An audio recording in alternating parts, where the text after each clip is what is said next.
How should I decide whether Amazon ads or other types of ads would be better to get people to buy products? Tim, really the only way to rank on Amazon at this point when you first launch is Amazon ads. Now you can incorporate outside traffic. This is another, like I just said, there's 12 weeks of ads courses. And ads are another really, really steep learning curve, probably the steepest learning curve. So what I would say is outside traffic is very effective, but you have to become an expert now at TikTok Shop, at Google Ads, at Facebook Ads, opening a D2C site. And then there's a halo effect of traffic over to Amazon because of the other efforts over there, but you have to make those somewhat profitable or at least break even to help your Amazon store. So there's a give and take on both sides, and you have limited time, limited resources, everything. So you have to choose. When you first launch, really the only way is PPC. You can, for more competitive niches, you can incorporate some outside traffic by running some Google ads. We have friends over at PixelMe. They have a great program. I think you get 50% off with the code Seller Systems.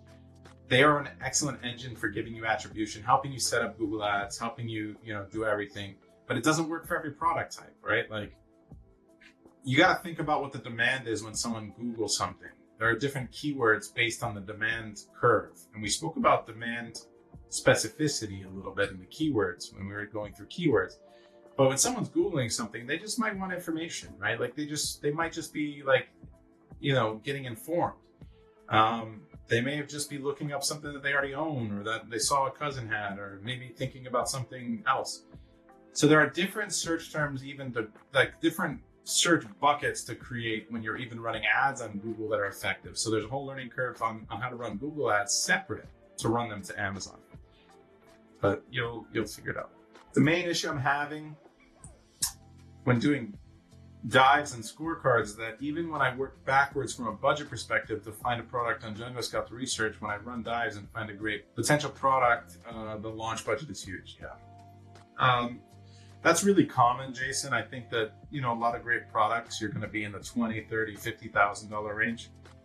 It's going to be tougher and tougher to find a slower moving. For a first product, you're going to, it's a numbers game. Save those for later. If they look good, right?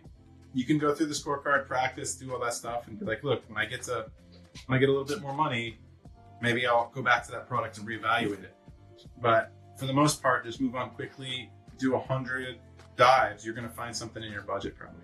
I know you said you don't want to run inventory because it could hurt your listing, but I was told that TikTok Shop actually boosts you in the algorithm if your product virally sells out. Is that true? Given this could still launch a product if I don't have the budget. So if you run out of stock in TikTok, a lot of times it will recover, but their algorithm for what goes viral and the content and how TikTok Shop works is different than Amazon. Amazon is a ranking algorithm based on performance and performance history and different performance history buckets. So if those different buckets are empty with zeros for too long, you average those together as a big zero and it hurts you. So it works differently. Your ability to re-rank is harmed once you hit significantly harmed once you hit 30 days out of stock.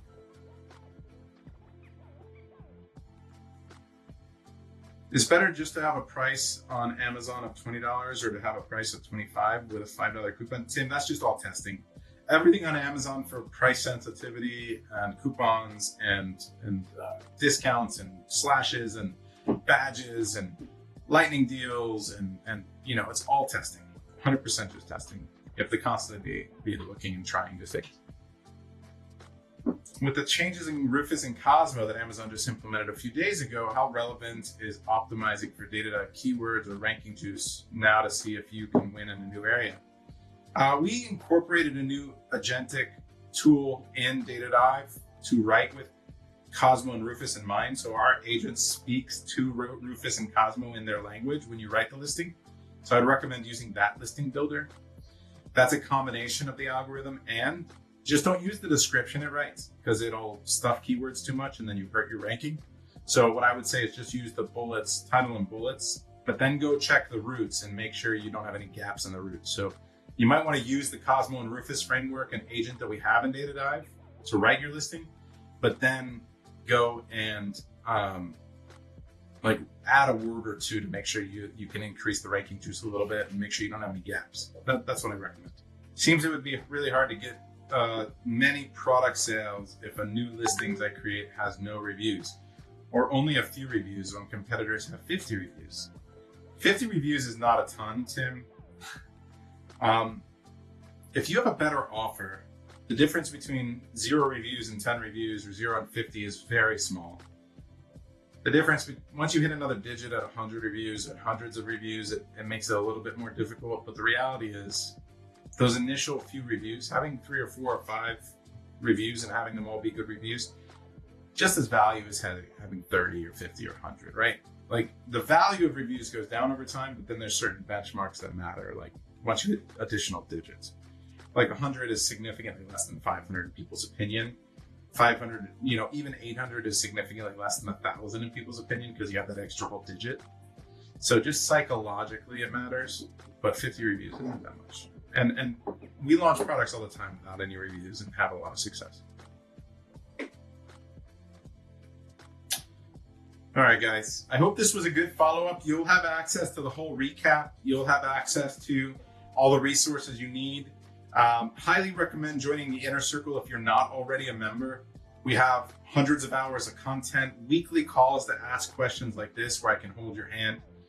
We can do a special for anyone watching for a $1,000 discount to join the Inner Circle.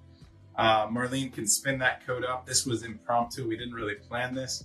But if you want to use the code Masterclass 2025, I just made that up off the top of my head, but Masterclass 2025, Marlene, please make that code work for $1,000 off joining the Inner Circle. Go to sellersystems.com/Inner Circle and join us. It's a mastermind. You'll join a nice community, hundreds of 7-figure sellers, a bunch of newbies. We pair you with people. So you have mini mastermind groups, you have weekly calls, lots of support, additional classes. We will hold your hand through the process and hopefully help you build a multi-million-dollar business like we've done with hundreds of other sellers. So looking forward to seeing you on the inside. Thank you for joining and watching this whole series, participating. Get to work, build that brand. This is the best opportunity that you have for creating an amazing business and brand and launching something on Amazon that can change your life. I've seen it done many, many times. Take care, everybody.